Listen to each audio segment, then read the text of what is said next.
kesempatan kali ini kembali Ibu membuat video pembelajaran, dan pada session kali ini video pembelajaran yang akan Ibu buat yakni tentang simple past tense. Alright, sebelum Ibu lanjut ke pembahasan tentang apa itu simple past tense, terlebih dahulu Ibu mereview kembali tentang apa itu tenses.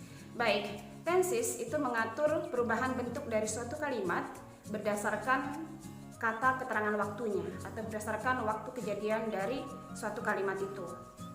Baik, secara umum tenses terbagi atas 5 bagian.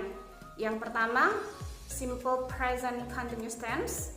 Yang kedua, simple present tense. Yang ketiga, simple future tense. Yang keempat, simple past tense. Dan yang kelima, simple present perfect tense. Baik, pada kesempatan kali ini Ibu hanya akan membahas yang nomor 4 saja, yakni simple past tense. Baik, apa itu simple past tense? Simple past tense merupakan bagian dari tenses yang menjelaskan tentang suatu peristiwa yang terjadi pada waktu lampau dan tidak ada hubungannya dengan kejadian saat ini. Baik, secara umum simple past tense kalimatnya terbagi atas 2, yakni kalimat verbal dan kalimat nominal. Apa itu kalimat verbal? Kalimat verbal adalah kalimat yang di dalamnya terdapat kata kerja atau verb. Sedangkan kalimat nominal adalah kalimat yang di dalamnya terdapat to be. Baik, kita akan bahas satu persatu. Kita mulai dari kalimat verbal. Tadi sudah dijelaskan bahwa kalimat verbal yakni kalimat yang di dalamnya terdapat kata kerja.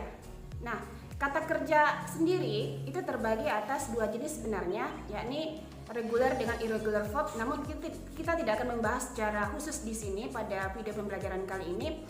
Namun yang akan Ibu bahas sedikit adalah tentang 3 bagian dari verb. Ada verb bentuk pertama, verb bentuk kedua, dan verb bentuk ketiga. Verb bentuk pertama atau kata kerja bentuk pertama, contohnya kalau bahasa Inggrisnya pergi, yakni go, itu bentuk pertamanya, verb bentuk pertamanya adalah go. Itu kita pakai pada tenses simple present tense.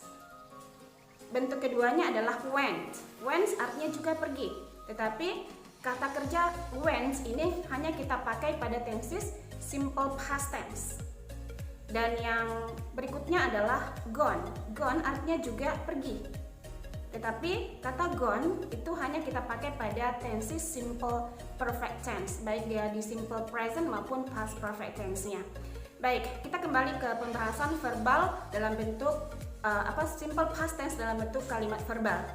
Ibu langsung ke pemberian contohnya.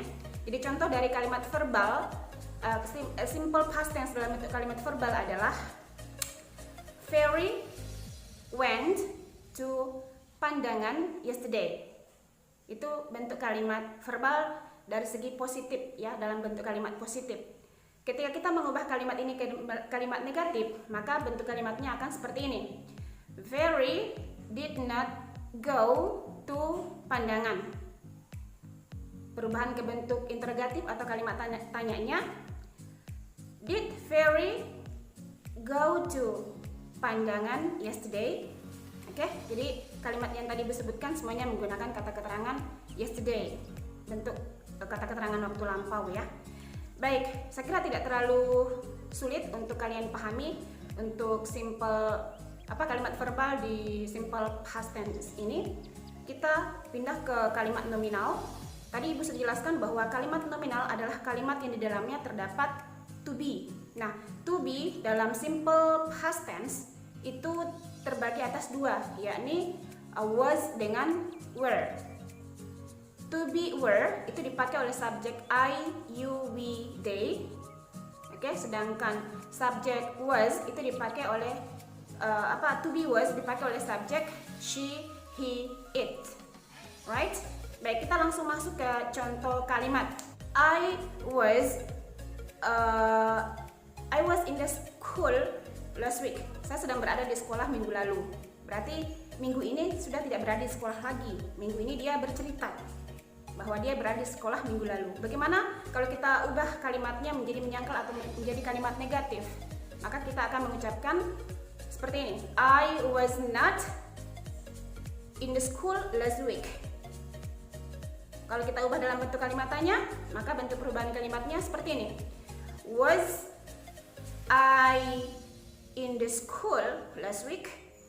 Baik, saya kira untuk contoh maupun penjelasan mengenai simple past tense itu tidak terlalu susah, ya, gampang kalian pahami. Silahkan disimak saja video pembelajaran yang barusan telah Ibu jelaskan atau barusan telah Ibu buat ini. Nanti kalau ada yang kurang jelas, nanti kita akan sharing lagi melalui media-media pembelajaran yang melalui forum-forum pembelajaran daring yang kita gunakan selama ini. Alright, my students, I think that's all for today. Thank you for your attention. And assalamualaikum warahmatullahi wabarakatuh.